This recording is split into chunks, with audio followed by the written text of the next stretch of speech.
Welcome back to the Willadelphia show. Thank you, ladies and gentlemen, for tuning in. What's on the rocket docket today? The Eagles' passing game finally comes alive in Minnesota, but who is to blame for the run game issues? And who could Howie Roseman be targeting at the trade deadline? And a very familiar face is back in Midnight Green.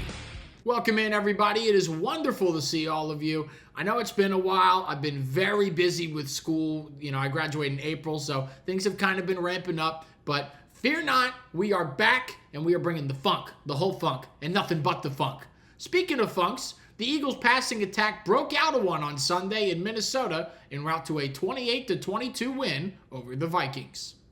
Jalen Hurts completed 19 of 23 passes for 326 passing yards and 3 touchdowns. He finished with a perfect passer rating, you heard that right, for the first time in his career, and he is just the third Philadelphia Eagle quarterback to ever have a perfect passer rating. More importantly, A.J. Brown and Devontae Smith both ate in this one.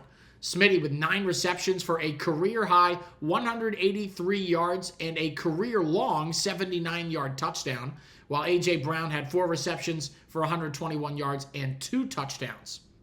Not to mention, they did all of that against the Minnesota Vikings pass defense, which going into Sunday was ranked number 1 in the NFL.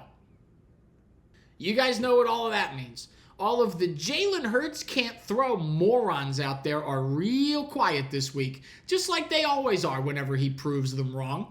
I love that every single time Jalen has a game like this and proves to everyone that he is exactly as good as he knows that he is, and everyone just decides to ignore it because it doesn't fit their narrative. Oh, I didn't see Jalen Hurts have a perfect passer rating against the best passing defense in the National Football League. I've said it before. I'm done acknowledging these people. These people are cowards that don't acknowledge reality. Every quarterback in the NFL is better than Jalen Hurts until it's time for that quarterback to beat Jalen Hurts. I don't care how much more talented your quarterback is or how you think he would do in the Eagles offense.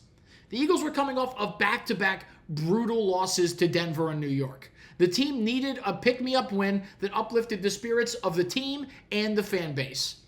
And their quarterback made it happen. This is the type of performance that reassures you of just how good Jalen Hurts is. And another example of this quarterback being exactly who the Eagles need him to be when they need him to be it most.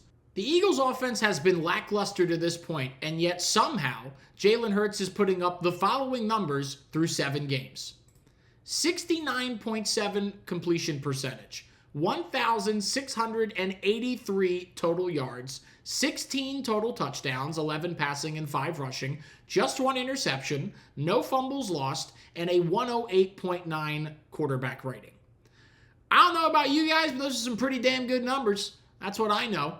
On a 5-2 team with an offensive scheme that is essentially broken because of our first-time stooge offensive coordinator. Jalen Hurts has been the best player the Eagles have had on offense this season. Last season, it was Saquon Barkley. This season, it's our quarterback. He is one of, if not the biggest reason that the Eagles are 5-2 right now. But he's an overrated running back on a super team who will crumble the second he's forced to throw the ball in the eyes of the media. Jalen Hurts and his arm won us this game. Now, this was not a perfect win by any means. While I was very happy to see Hurts in the passing game get going, I do think that this is more of a case of Jalen Hurts and the Eagles' incredibly talented receiving core playing backyard football than I think it has anything to do with Kevin Patullo riding the ship. And if you want a little proof, go back and watch the opening drive touchdown to A.J. Brown. The original route that Kevin Patullo drew up for A.J. Brown is ridiculous and simplistic, especially for a 4th down and 4 play call. Hurts sees the corner's eyes turn upfield to him. He directs AJ to run down the sideline. You see him point. And then he drops it in a bucket for a 6-0 lead. That is all Jalen Hurts and AJ Brown making that happen. I think every big passing play in this game by the Eagles offense was improvisational by our core players. And that is still a problem despite the fact that we pulled out a win. The Eagles are a very talented offense that is good enough to overcome the schematic challenges their coaching staff presents them with. But we beat a Vikings team led by Carson Wentz by only 6 points. We've had several Eagles, the biggest of them being Lane Johnson, call out Patullo and the offense for being too predictable. I think this stems from the amount of motion the Eagles use at the line of scrimmage. In 2022, the Eagles were ranked 8th in the NFL in motion rate at the line of scrimmage under then offensive coordinator Shane Steichen. They proceeded to go to a Super Bowl and lose in heartbreaking fashion in the last minute. Steichen leaves to become the head coach of the Indianapolis Colts. The Eagles, wanting to give Jalen Hurts some offensive consistency, decide to hire former quarterback coach Brian Johnson from within to be the new offensive coordinator in 2023. Under him, we ranked 32nd or dead last in the NFL in motion rate, collapsed from a 10-1 start, lost the division, and had Matt Patricia calling plays with the division on the line because Johnson had been removed from his play calling duties at that point.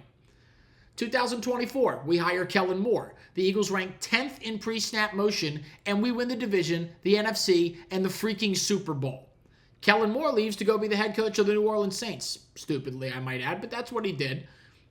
And what does Nick Sirianni do? Did he learn his lesson? No. He hires Kevin Patullo, the former passing game coordinator who's never been an offensive coordinator before, from within. The only teams that use less motion at the line of scrimmage through 7 games in 2025 than the Philadelphia Eagles are the Las Vegas Raiders, New York Giants, and Tennessee Titans. That is pathetic company for a team as talented as the Eagles to be in. The Eagles know that they do not belong in the same conversations as these poverty franchises, but yet, here we are. And they are in these conversations not just because of the horrible pass concepts Patullo continues to draw up, but because of the horrible run concepts he draws up as well. Like I said, we are 7 games into the 2025 NFL season. Saquon Barkley, the reigning Offensive Player of the Year, has carried the ball 113 times for a grand total of 369 rushing yards. In 2024, last season, through 7 games, he had 766 rushing yards on 130 carries. At this point last season, Saquon had almost double the yards per carry that he currently has under Kevin Patullo. And it's easy to point to the fact that the Eagles lost Mekhi Becton to the Chargers in free agency, and I point that out because Mekhi Becton's an animal when it comes to run blocking. But I think it's more on Kevin Patullo than it is anything to do with the offensive line. Sure, the offensive line is a little banged up. But last season, Saquon did most of his damage running off tackle in open space. That's where he can do what he does best, make a man miss and hit the second gear. I cannot, for the life of me, understand why almost 70% of Barkley's carries are between the tackles. Landon Dickerson has been banged up and just got back to the starting lineup. Cam Jurgens has been banged up and left the game in Minnesota early, and Tyler Steen has been trying to find his way as a starting right guard in the National Football League. You have maybe the best offensive tackle tandem in all of football with Lane Johnson and Jordan Mailata. Let those 2 big athletic freaks block for Saquon in open space. It's been 7 games of nothing but inside runs, and nothing is working, Kevin. At a certain point, you can't continue to commit to something that only hurts you. The Eagles are 5-2 in spite of their offensive coordinator, not because of him. And it's hard to defend him with the way the offense looks to the fans who see a 2023-like Brian Johnson collapse in writing on the wall. And the really frustrating part is, I don't think the Eagles will make the change necessary until it's far too late. I have a really hard time seeing them fire Patullo midseason, especially if they somehow continue to pull out close wins against competitive teams the way they did on Sunday. Kevin Patullo, barring something completely unforeseen, isn't going anywhere. The Eagles will have to continue to win in spite of him, and I think that will really hurt us if and when the Eagles are in the playoffs. While Kevin Patullo is, in my opinion, the biggest problem with the Eagles, he is not, in fact, the only problem with the team. Defensively, the Eagles' pass rush has struggled to produce this season, and they've had a lot of trouble ironing out the second cornerback spot opposite Quinyon Mitchell. The NFL trade deadline, however, is just 2 weeks away at this point. It takes place on November 4th at 4 p.m. Eastern. And Howie Roseman is looking in the shadows as he always does. With pass rush help and corner help plentiful on the open market, who could Howie the Wizard be considering? As far as the corner market goes, there are a few interesting options that could help the Eagles right away. Tariq Woolen of the Seattle Seahawks is an interesting option. He has outgrown his scheme fit in Seattle and has elite speed and physicality for a corner.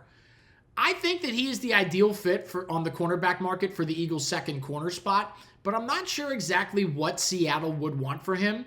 The Eagles have 10 picks in the 2026 draft to play with, as well as their roster, but I don't see Howie giving up anyone of real value in this situation.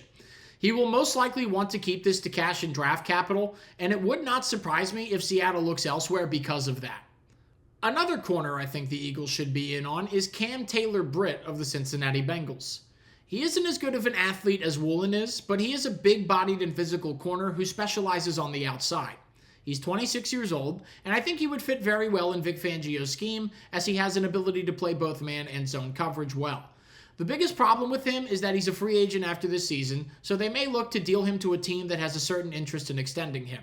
The last corner I think the Eagles should be in on is a little bit of a sleeper, but that's what I like about him.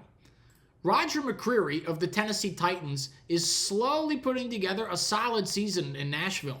The former second-round pick out of Auburn is just 25 years old and has a physical play style that allows him to play both outside and inside. He doesn't really fit the Titans' long-term plans, and I think he has enough upside and a low enough price tag that he could really help the Eagles right now. As far as pass rush help goes, there are a lot bigger names on the market. I find it highly unlikely that Howie would be willing to give up what it would likely cost to get Trey Hendrickson away from the Bengals. While he is coming off back-to-back 17.5 sack seasons, he recently turned 30. He's making $30 million this season and is a free agent after the season. That's a lot of negatives for a rental that is going to cost a pretty penny to acquire. Also, the Bengals are technically still in the wild card hunt at 3-4. I find it unlikely he gets moved at all at this point. Some more realistic trade options include Jalen Phillips of the Miami Dolphins, Jermaine Johnson of the New York Jets, and Arden Key of the Tennessee Titans. Phillips and Johnson are both very talented, but on the fifth year of their rookie contracts and have both struggled with injuries over the last 2 seasons. Key is a veteran who would fill the role left on the Birds after the retirement of Zadarius Smith. He makes for a good situational pass rusher who can step up to more snaps if called upon. I think all 3 of them are much more realistic, as they would most likely only require a mid to late round draft pick to acquire. Phillips or Johnson would be preferable as a change of scenery for 2 young guys. Like that could make all the difference for them and the Eagles this season.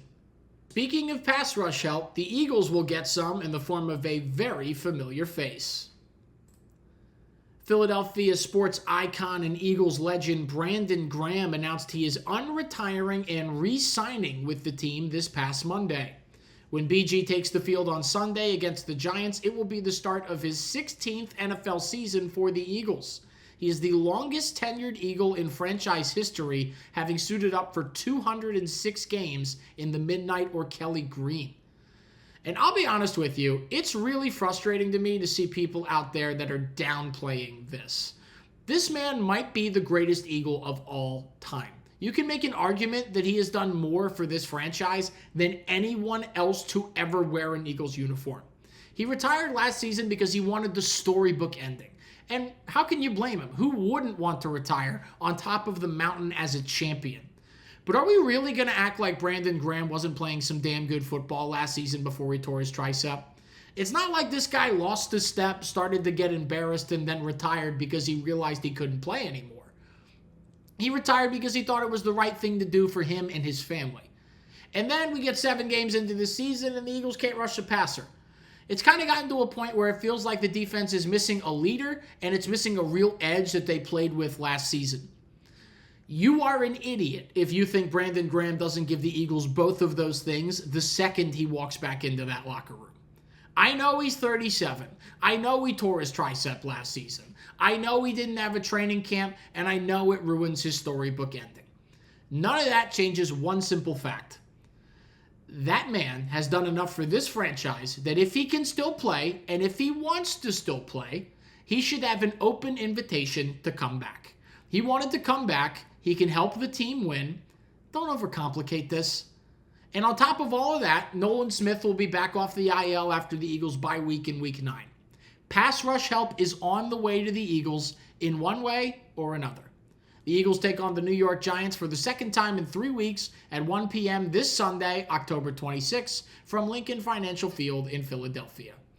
That is our show, ladies and gentlemen. Thank you so much for tuning in to the Willadelphia show. How confident do you feel in the Eagles offense? Do you think Kevin Patullo will make it through the whole season? Who do you think Howie Roseman will target at the trade deadline? Let me know all of that and more down in the comments. I'm Will Barbera. This has been the Willadelphia show. We'll see you next time. Go Birds and Kabooyah.